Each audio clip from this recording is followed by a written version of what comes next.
Hello tout le monde, bienvenue sur ma chaîne YouTube. Alors aujourd'hui est une toute nouvelle vidéo sur notre budget et nos épargnes. Alors si tu n'es pas abonné, n'hésite pas à t'abonner, à commenter et à liker et let's go. Alors l'idée aujourd'hui de trouver des façons d'épargner, de gérer son budget, d'utiliser son argent à bon escient pour accomplir nos projets sur du long terme, pour accomplir de plus gros projets et savoir où va notre argent. Alors aujourd'hui, je vais vous donner 10 tips, 10 idées pour savoir comment gérer votre budget. Alors, étape numéro 1. Étape numéro 1, c'est créer un budget physique. Sur feuille, sur tablette, sur PC, comme vous voulez, mais quelque chose de physique. Je vais vous montrer un petit peu mon budget que j'ai fait sur Excel ensuite. En fait, pourquoi créer son budget? C'est pour savoir exactement combien rentre dans notre compte, mais combien on dépense, dans quoi on dépense, quel est le pourcentage de ce qu'on dépense. Parce que je vous jure, des fois on s'en rend pas compte, mais vous pouvez dépenser, aller sur votre salaire, mais 500 € part dans la nourriture. Quel genre de... Pourquoi? Pourquoi? Et en fait, c'est parce qu'on s'en rend pas compte, en fait. C'est parce qu'on budgétise pas et qu'à la fin, on n'a même pas fait les calculs. Donc du coup, 500 € part dans la nourriture. La nourriture, je vous jure, une canette, un café, un Starbucks, 500 € est parti. Donc c'est ça, il faut avoir un budget physique. Parce que les erreurs qu'on fait un mois, on le reproduira le mois prochain. Et ça sera comme un cercle vicieux. On le fera mois par mois. Étape numéro 2. Alors, il faut déterminer ses entrées d'argent. Déterminer combien on gagne exactement dans le mois. Qu'est-ce qui rentre? Il y en a qui ont beaucoup d'entrées d'argent, il y en a qui travaillent par exemple dans le milieu de la restauration où il y a des tips, des pourboires. Dans ce cas-là, ça c'est à rentrer aussi dans les calculs. Savoir combien vous gagnez exactement pour savoir combien vous pouvez dépenser. Numéro 3, regardez nos dépenses. Donc ça rejoint un petit peu l'étape numéro 1 avec le tableau physique. Donc de là, on peut regarder nos dépenses. Savoir exactement dans quoi on dépense le plus. Qu'est-ce que l'on dépense? Savoir où va notre argent en fait, c'est ça. Le but, c'est d'analyser. C'est d'analyser et de se dire, par exemple, si tous les mois, je gagne, par exemple, 1500, comment ça se fait que 800 part dans, n'importe quoi, dans les vêtements?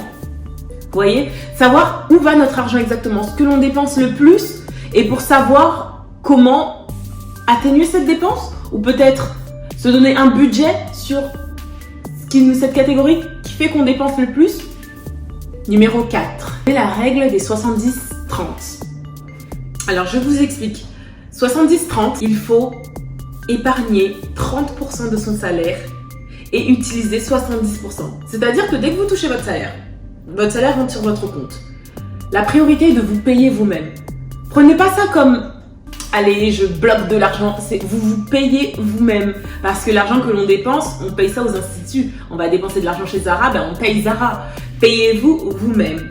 Donc, pour vous donner une proportion qui pourrait marcher, parce que c'est pas énorme. Après, tout dépend des charges que vous avez, de vos dépenses. C'est vrai que ça va différer de cas par cas. Un exemple. Vous gagnez 1500 €, 1500 $. À ce moment-là, vous investirez 30% sur votre compte épargne. 30% vous vous payez à vous-même, 30% de votre salaire. Ça revient environ 450 €. Et ensuite, le reste de votre argent, vous l'utilisez pour vos factures, pour vos charges, etc., etc., vos dépenses du mois. Le but étant de pouvoir épargner pour investir sur vous-même, sur vos activités, sur vos futurs achats, que ce soit une voiture, un logement, peu importe. Ça vous permet à vous d'avoir un fonds, une épargne, une paye que vous faites à vous-même. De ce qui s'en dit, si vous n'arrivez pas à faire les 70-30, parce que ça dépend bien évidemment de la situation de tout un chacun.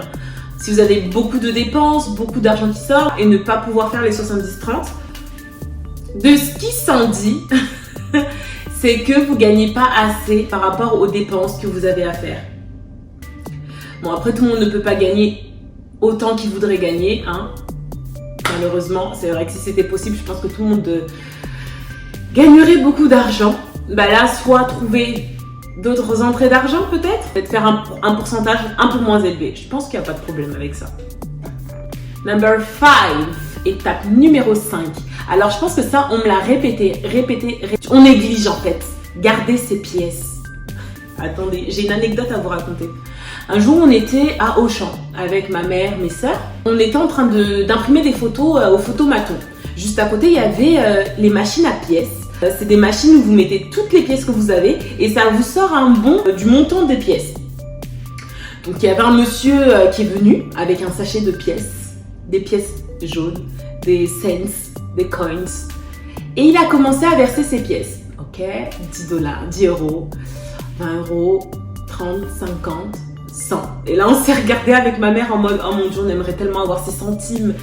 100, 150, 200, 230 euros en pièces.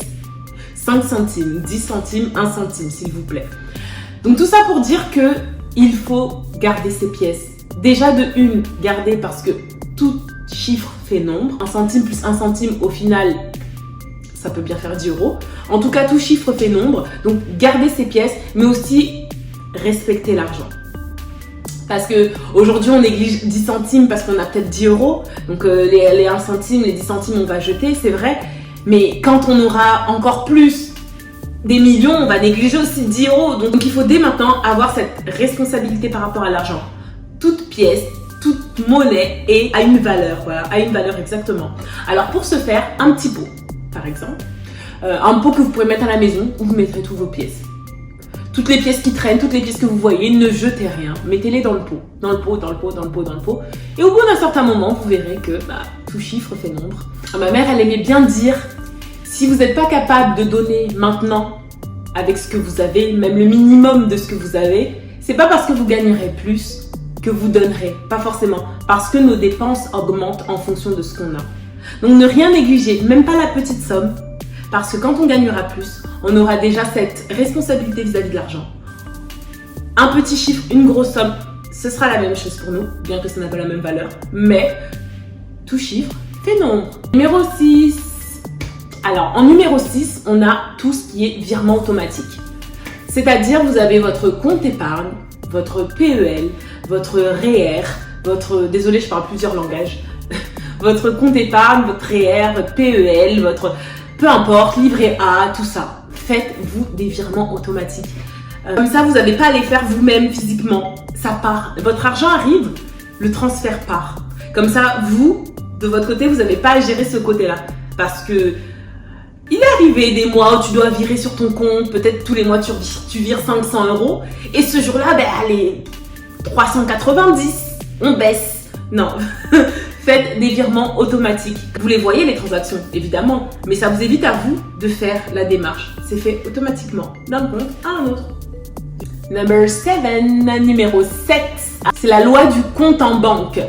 Donc, qui dit vous achetez, écoutez bien, achetez ce que vous pourrez acheter 2 fois. Je m'explique. Après, c'est vrai que ça, c'est plus pour les gros achats. Enfin, gros achats, 50 euros, c'est déjà gros achat. Et puis, ça dépend aussi du compte en banque de tout un chacun. Demain, vous voulez vous acheter, un sac de marque. Un sac de marque à 1000 euros. Dans votre compte, vous avez 1500 euros. Et vous vous dites, j'ai 1500 euros, je vais m'acheter ce sac de marque à 1000 euros. En soi, vous avez l'argent, effectivement.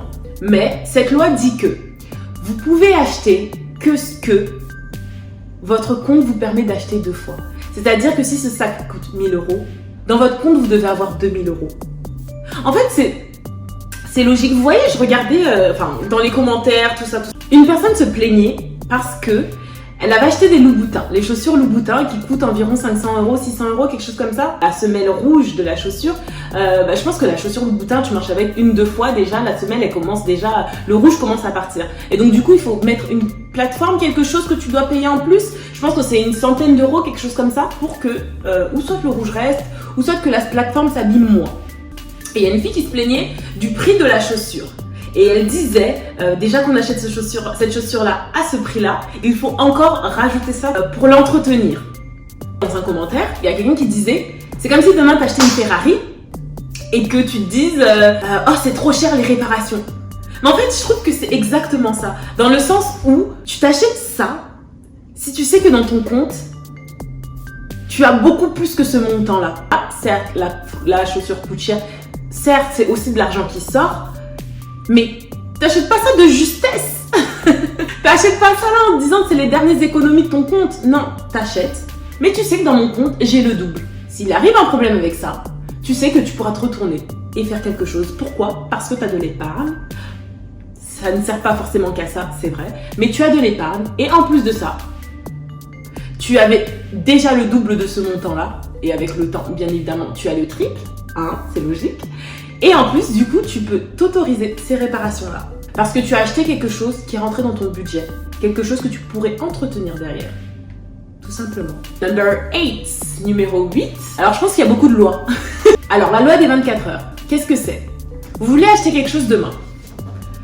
Vous y allez, vous traînez dans les magasins un petit peu, vous voyez une paire de chaussures, vous voyez un vêtement, vous voyez, je sais pas, une voiture, peu importe. Et vous le voyez, l'impulsion. Sur le coup, boum, vous voulez l'acheter. Vous le voulez. Vous en avez besoin. Vous vous créez même un besoin instantané qui justifierait que vous le voulez, cet article-là. Alors du coup, qu'est-ce qu'on fait? On l'achète. On regarde nos comptes, on a l'argent, on l'achète. Alors cette loi de 24 heures nous conseille, avant d'acheter quelque chose, on va dans un magasin, on voit quelque chose qui nous tape à l'œil. Eh ben, on ne l'achète pas sur le coup. On attend 24 heures. Ces 24 heures-là vont nous permettre de réfléchir, de nous poser. Et ça se trouve même que cette envie qui était tellement urgente sur le moment quand vous avez vu cette belle veste, eh ben, cette envie-là s'estompe. Et en fait, vous vous rendez compte que elle est très belle, c'est vrai que je la veux. Mais au final, j'en ai déjà une qui y ressemble. C'est vrai que je la veux, mais au final, ça peut attendre. Vous voyez, les 24 heures, ça vous permet à vous de réfléchir, de ne pas acheter directement sur le moment et de prendre le temps de réfléchir. Numéro 9. Alors, prendre soin de son compte, autant qu'on prend soin de soi-même. Vous savez, le compte épargne n'est pas notre ennemi. Et pour finir, la numéro 10, qui est ne pas être dur avec soi-même. C'est super important d'avoir de l'épargne, de gérer son budget, mais il ne faut pas se priver. Il ne faut pas en souffrir. Il faut le faire petit à petit si on n'a pas l'habitude. Il ne faut pas que cette expérience devienne un calvaire, mais que vous le faites plutôt par plaisir. Donc, ne soyez pas dur avec vous-même. Prenez le temps de le faire. Prenez votre rythme. Voyez ce que vous pouvez faire, ce que vous ne pouvez pas faire, combien vous pouvez épargner. Le but est seulement d'épargner. Vous savez, et même épargner 50 € par mois, c'est une épargne. 10 € par mois est une épargne. À la fin du mois, à la fin de l'année, je veux dire, on est à 1200 avec 10 €, 10 $ par mois. Donc toute épargne est épargne. On se détend, l'argent arrive. Alors voici mon tableau Excel. Du coup, je l'ai fait sur la tablette. Donc c'est pas Excel, c'est Numbers. Dans une première case, j'ai mis les revenus. Rien n'est indiqué, hein, bien évidemment. On a le revenu estimé, le revenu réel et la différence des deux. Donc par exemple, vous estimez que par mois, vous allez gagner 100 €, mais que sur votre compte tombe 90 €. Alors ça va vous calculer directement la différence. Ensuite, j'ai les dépenses de la maison.